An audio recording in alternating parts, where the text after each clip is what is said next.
कराची में खबर ईंदा हलो त माली डॉक्टर जे उहदे ते तरक्की लाइ सिंध हाई कोर्ट पहुची दरख्वास्त ॾेई छॾी। माली मोहम्मद सोहेल पंहिंजी दरख्वास्त में चयो त ज़िले म्यूनिसिपल कारपोरेशन ईस्ट में हेड माली तौर कम करे रहियो आहियां। होम्योपैथिक जी डिग्री हासिल करे वरिती है। म्यूनिसिपल कारपोरेशन में पोस्ट बि ख़ाली है, इन करे डॉक्टर बणायो वञे। मौजूद जज जस्टिस मोहम्मद इकबाल कलोड़ो दरख्वास्त गुज़ार के चयो त तव्हां खे नौकरी जी कहिड़ी ज़रूरत आहे, पंहिंजी क्लिनिक खोले छॾियो। असां ऐं तव्हां जो वकील दवा वठण लाइ तव्हां जी क्लिनिक ते ईंदासीं। मौजूद जज दरख्वास्त गुज़ार जे वकील खां पुछाणो कयो त वकील साहब छा तव्हां कॾहिं पंहिंजे मुवक्किल खां दवा वरिती है, जंहिं ते वकील चयो त दरख्वास्त गुज़ार अञा क्लिनिक नाहे खोली, हू नौकरी हासिल करण चाहे थो। उन मौके ते DMC जे वकील मुखालिफ़त कंदे चयो त दरख्वास्त ॿुधण जोगी न आहे, फौरी तौर रद्द कई वञे, जंहिं ते अदालत दुरनि जो मौक़िफ़ ॿुधण खां पोइ फ़ैसिलो महफ़ूज़ करे वरितो। Soomro 3D wallpaper and PVC panel shop दे रहा है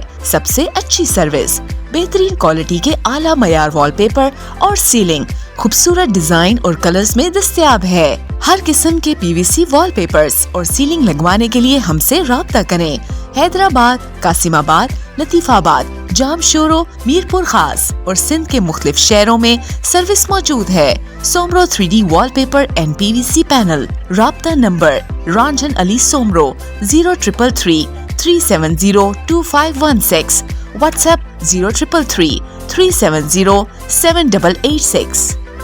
मज़ीद ख़बरन ऐं तफ़सीलात लाइ विज़िट कयो असांजी वेबसाइट www.awamiNewsHD.com ऐं ॾिसंदा रहो अवामी न्यूज़ HD।